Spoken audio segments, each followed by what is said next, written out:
सभी मित्रों, आप सबको नमस्कार और जय मसीह की। मैं हूं पास्टर राजकुमार और आज आप एक बार फिर से आप लोगों के साथ उपस्थित हूं वचन से प्रकाश कार्यक्रम लेकर के।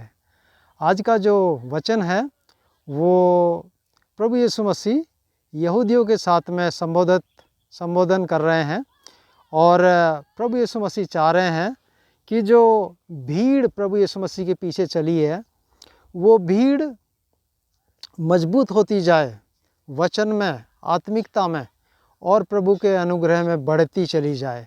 तो इसलिए प्रभु यीशु मसीह हमें बताते हैं, खास करके उस भीड़ को, कि जो ये वार्तालाप हो रहा है ये यूहन्ना रचित सुसमाचार उसका 8 अध्याय और 31 पद में से है। और 8 अध्याय और 31 पद में प्रभु यीशु मसीह यहूदियों से ये बात कहते हैं कि यदि तुम विश्वास में बढ़ोगे तो तुम मेरे वचन में बने रहोगे। यदि तुम विश्वास में बढ़ोगे तो तुम मेरे वचन में बने रहोगे।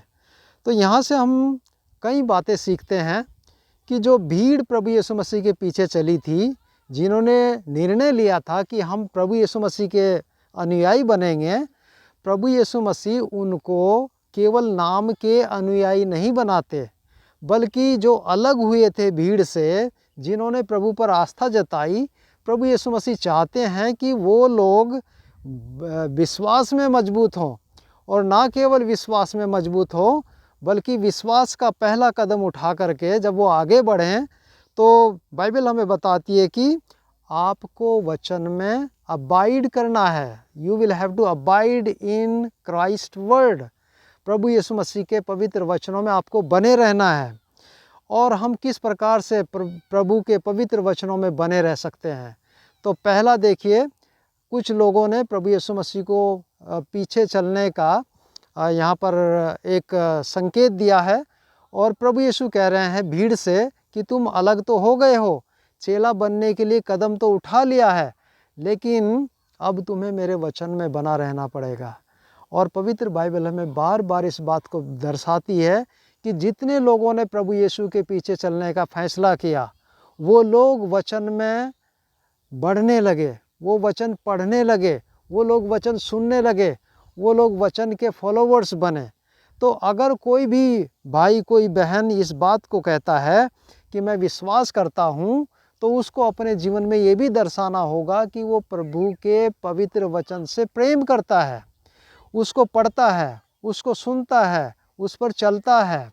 और यही बात प्रभु यीशु कह रहे हैं कि वचन हमें कहता है कि जिन लोगों ने प्रभु यीशु मसीह पर विश्वास किया, उनको प्रभु यीशु ने ये बात कही कि तुम्हें मेरा चेला बनने के लिए मेरे वचन में बने रहना है। अब यहाँ पर आगे बात लिखी गई है कि then you will be my true disciple, तब तुम मेरे सच्चे चेले ठहरोगे। तो आप देखिए, अगर इस कड़ी को देखा जाए कि भीड़ में से अलग होना, कदम उठाना प्रभु के पीछे चलने के लिए, और फिर उसके बाद में विश्वास को दर्शाना, और विश्वास के बाद में प्रभु यीशु कह रहे हैं कि वचन के पीछे चलिए, वचन को मानिए, वचन को पढ़िए, वचन को सुनिए।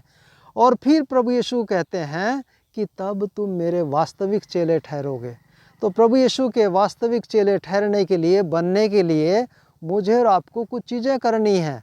जिस प्रकार से लिखा गया है कि तुम मेरे वचन को प्यार करोगे, मेरे वचन को पढ़ोगे, मेरे वचन को सुनोगे, मेरे वचन पर मनन करोगे और मेरे वचन को तुम फैलाओगे।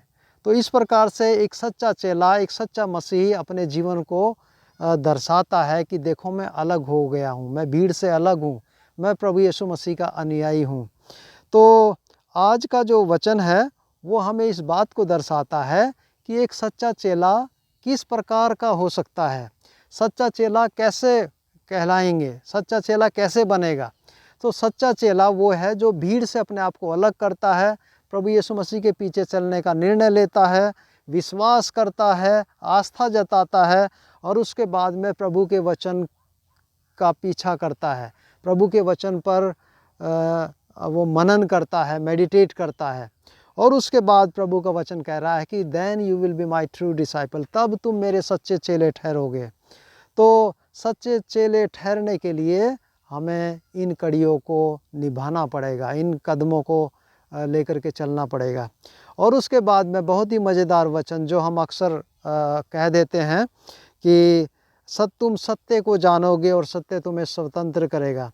यही इस वचन के तुरंत बाद जो प्रभु यीशु मसीह ने 8 अध्याय के 31 पद में कहा कि जिन लोगों ने विश्वास किया था उनको प्रभु यीशु मसीह ने बताया कि तुम सच्चे चेले बनने के लिए अब तुम्हें मेरे वचन में रहना पड़ेगा। तो यही वो लोग हैं जो भीड़ से अलग होते हैं, प्रभु पर विश्वास करते हैं, उसके वचन को फॉलो करते हैं और तब प्रभु यीशु उनको सच्चा चेला ठहराते हैं। और उसके तुरंत बाद ये बात कही गई कि तब तुम सत्य को जानोगे। तो सत्य क्या है? सत्य परमेश्वर स्वयं है। प्रभु यीशु मसीह ने कहा मार्ग, सत्य और जीवन मैं ही हूँ। तो मेरे प्रिय मित्रों, साथियों और इस वचन को सुनने वाले भाई बहनों, आप लोग इस बात को जानिए कि सच्ची मसीहत में कुछ कदम हैं जो हमें उठाने पड़ेंगे। हम सच्चे मसीही यूं ही नामधारी नहीं बन सकते हैं, हम नॉमिनल क्रिश्चियन नहीं हो सकते हैं। पवित्र बाइबल हमें परमेश्वर के पीछे चलने के लिए बहुत ही प्यारे तरीके से बताती है। तो आज जो बात हमें यूहन्ना के 8 अध्याय और 31 पद में यीशु मसीह के माध्यम से भीड़ को कही गई, जो प्रभु यीशु मसीह के पीछे चलने के लिए तैयार हुई थी, वो यहूदी लोग जिन्होंने निर्णय ले लिया था प्रभु यीशु के पीछे चलने के लिए, उनको कहा गया है ना केवल विश्वास करो, ना केवल भीड़ से अलग चलो, परंतु तुम्हें मेरे वचन पर चलना पड़ेगा, उसको पढ़ना पड़ेगा, उसको सुनना पड़ेगा, उस पर मनन करना पड़ेगा और तब तुम मेरे प्रिय चेले ठहरोगे। और तब और भी आगे बात कही गई कि तब सत्य तुम्हें स्वतंत्र करेगा। सत्य परमेश्वर का वचन है, सत्य प्रभु यीशु मसीह है, सत्य हमें स्वतंत्र करेगा। तो आज की जो मुख्य बात है वो ये है कि अगर हम विश्वास में आ गए हैं तो हमें परमेश्वर के वचन को प्रेम करना चाहिए। यूहन्ना जो प्रेरित का 2 अध्याय 42 पद है, वहाँ पर लिखा है और वे प्रेरितों से लगातार शिक्षा पाने, संगति रखने, रोटी तोड़ने, प्रार्थना करने में लवलीन रहे। तो ये वचन हमें बताता है कि जो लोग पतरस के प्रचार के बाद में प्रभु यीशु मसीह पर विश्वास करने मसीह में आए थे, उन लोगों ने अगला कदम क्या उठाया? उन्होंने तुरंत ही परमेश्वर का वचन सुनना आरंभ किया, वो भी योग्य शिक्षकों के द्वारा, अर्थात प्रेरितों के द्वारा, जिन्होंने प्रभु यीशु से शिक्षा पाई थी। आज परमेश्वर का वचन हमें इस बात को बताता है कि हम सच्चे चेले ठहरें, सच्चे चेले बने और अपने विश्वास को व्यवहार में दिखाएं और प्रभु यीशु मसीह का जो पवित्र वचन है उसको हम विश्वास करें और उसको सुनाएं लोगों को। प्रभु आप सबको इन वचनों के माध्यम से आशीष दे। आमीन।